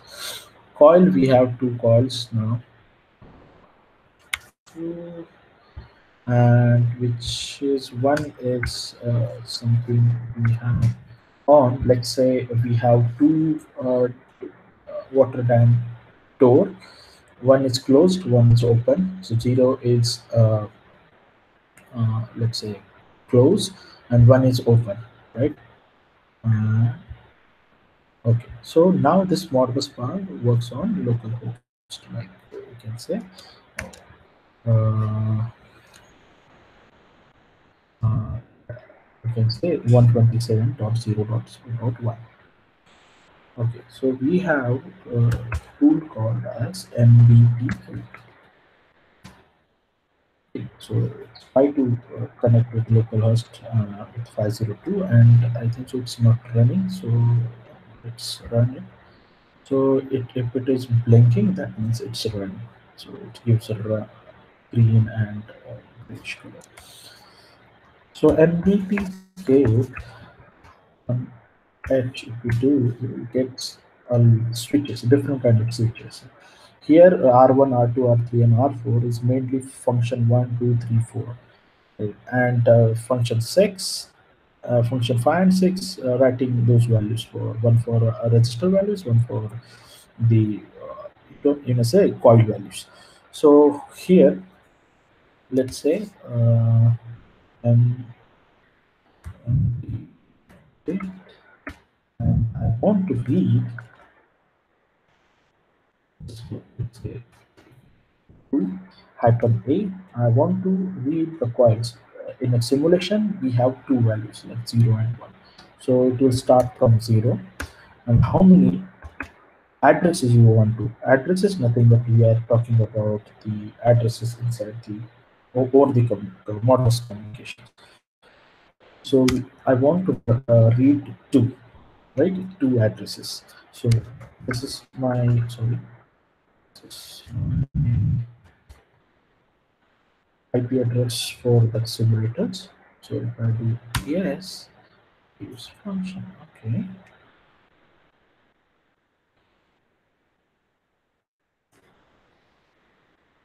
R1. Really sorry. So R1 is for the reading those values. So if you see over here, in this case, here is 1 and 0. So if you see 0, 0, it's a 5 times zeros. So you can have a bunch of numbers, right? The addresses. So it's mentioned in the user manuals. If you go for any particular Allen Bradley or Siemens or Omron or a lot different kind of OEMs, so you will get the user manual where they map entire Modbus memories. So memory mapping memory. So in that case, you will find this 0 to 256 is designed. It's allocated for input values. Then 256 to 500 is allocated for output values, and some sort of this range is allocated for timer, clock, and these kind of things. Because when you write any ladder logic program, you'll get different kind of switches. Like you need to use clock, or timer, or different tons of function you need to use. So every functions, that means the ladder logic functions, they have different kind of memory sets.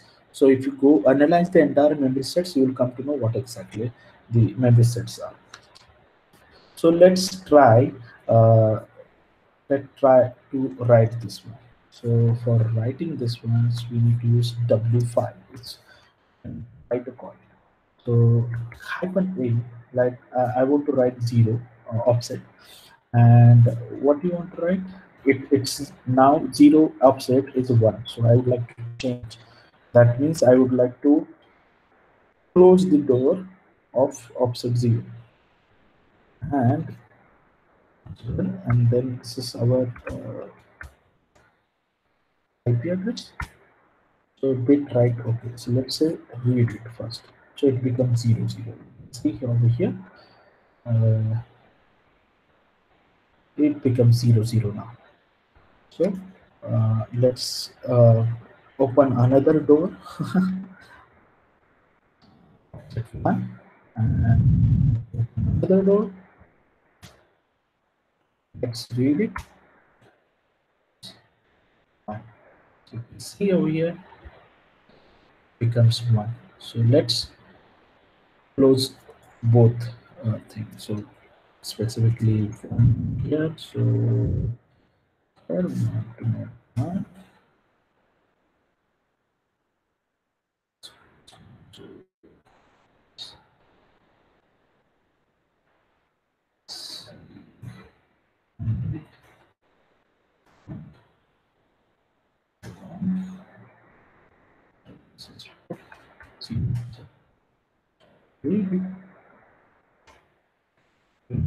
both.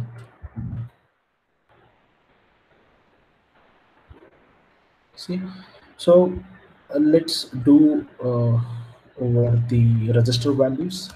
So MBP hyphen R3, and what will be the offset? Hyphen A 0, and we don't want to read another thing. So let's type our IP address 60 now. So if I want to change, we're using a function set. Let's say I want to make 90 0. So 90 over here, if you go to over here, it shows it's 90. So like that, you can change to other thing, like 90 to 40. Check on here. It's 40 now. So it's depend on if you're dealing with the temperature or the proximity sensors. So it always be like you have to script in a such a way, because sensor sends the data to the particular PLC within fraction of seconds. So your message would be less than that particular interval time. So let's say it's a 60 milliseconds, you have to send your data to 10 milliseconds, within 10 milliseconds, so you will get your result on the Modbus communication, sorry, SCADA application. So that's how we can work it on. So I will try my best to pin my. Oh wow, it's working now. Let's do this. Let's do this on the original one. That means real time practical. So okay, yes. Let's see. This is a PLC. As I said earlier, this is SMPS. This is Robot. Control panel. So here I said that we have to change something. This is on and off. So this is output. This is output. That is output, and this one is input. So input has a different memory set, and this output has a different memory set. So this one is from as I remember, this input has a memory from 0 to 256. I think so 255 memory set. So if I connect those two also, there is no wire over here, so it's not connected. So if I add these things, so it will go to other memory sets, which is from 0 to 255. And we have both this thing, the output, which starts from 256 to the remaining thing, like I think so within 500. So we have those things. So let's say okay. So I will let's take a check. We will check with this thing, MBT gate. So MBT gate hyphen R1 R1. Then it start with the 0, and let's say we can read at least 10 values, and 192, 168, 1.5. So that particular PLC is on 1.5. So you will see this thing, right? So now this one is on, right? If I do off, and if I go to this one, and if I read once again, this is it's become 0, and this is 1. This is another 1. We use normally 0 switch while programming the PLC. So like this. So this is sorry, this is 1, which has an address, and this is 1, and it's 0, and again 1 when it's go off. So sorry for my message.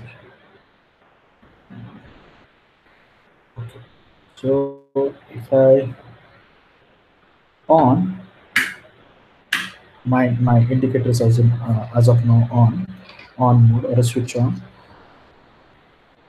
so it's become 1. So let's say I want to read my output memory set 256, and I will read 10 values at least. So my indicator is now on, right? So this is what this indicator is on, and if I off,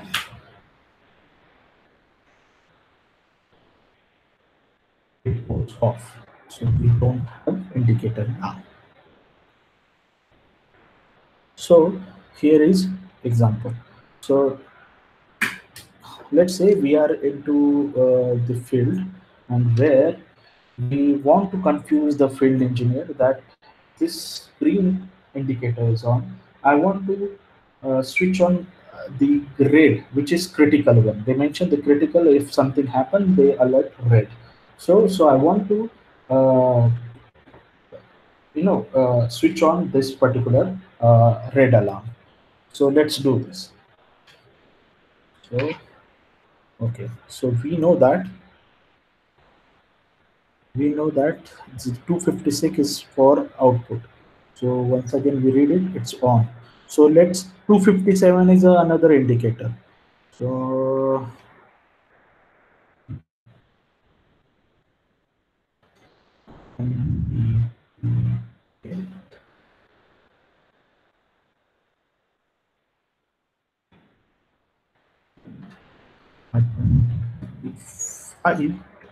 and I want to on, and this is my address is 257, and this is my IP address of PLC.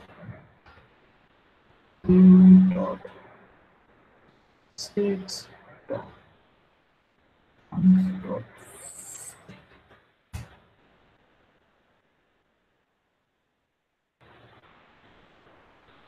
Oh, okay.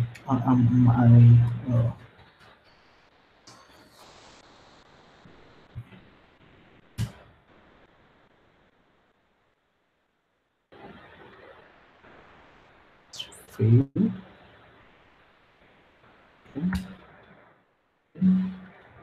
Okay. We need to stop this simulation. I think so. Okay.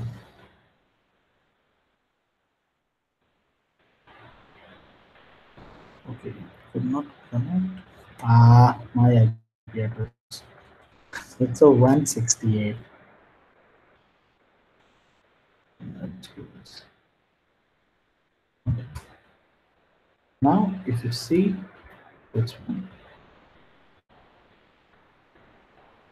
it's the red indicator is on. So here we use this 256 and red indicator on. So let's off it.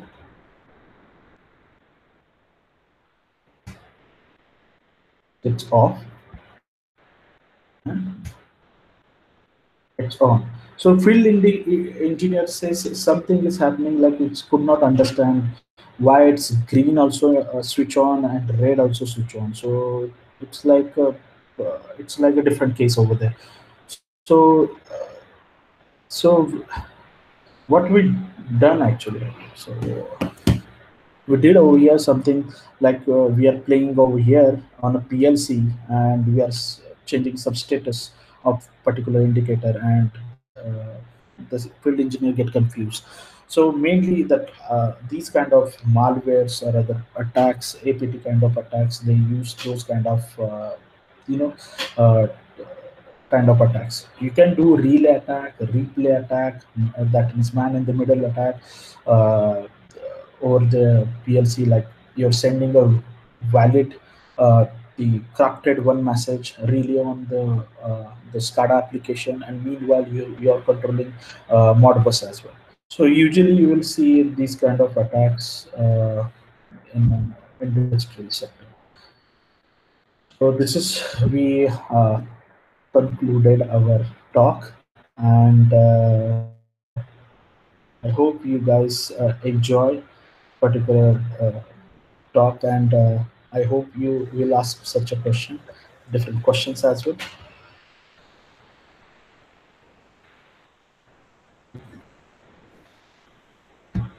Thank you so much, Arun. That was really, really helpful.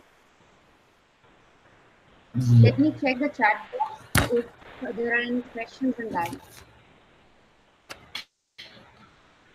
So I don't see any questions at the moment. They might be typing in. Do you want to give the team any message? Yes, message would be like if you really want to understand, if you really want to come into ISIS security, so you have to learn different protocols. You have to learn PLC programming. Then you can relate your security experience in industrial control system, and that might be you come with a different attack vector as well. So you have to follow other people's which are good in security, for IC security, their talks and their research papers, and there are a lot of theses of different kind of universities. So if you follow those kind of thesis, you will get to know what exactly the vulnerabilities now existing in our industrial control systems. Thank you so much, Arun. Thank you so much. I don't see any question at the moment. Uh-huh. Probably they can reach out to you. I've typed in the chat box as well that on Twitter they can reach you at Root Killer. Yes. Any other platform you want them to reach on, like LinkedIn or email or any other platform? Sorry? Any other platform they can reach you on, like over email or on LinkedIn? Yes. Let me type over here. So,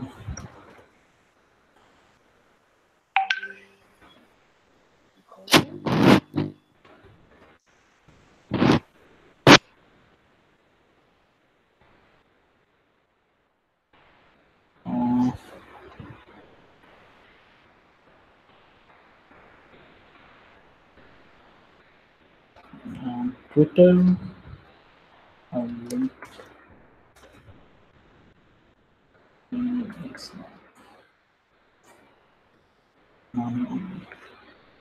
So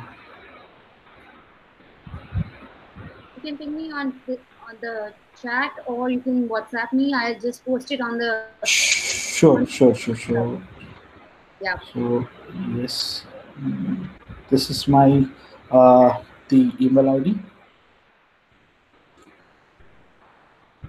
My company is on my LinkedIn. So meanwhile, I'll share you the details as well. I can share the PPT presentation, and you can upload it on your site or something. You can share to everyone.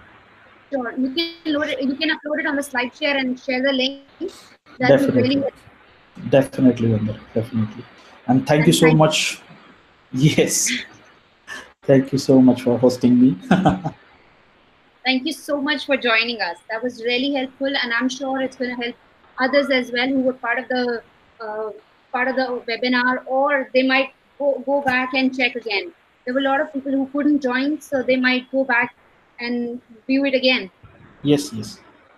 Thank you. Thank you.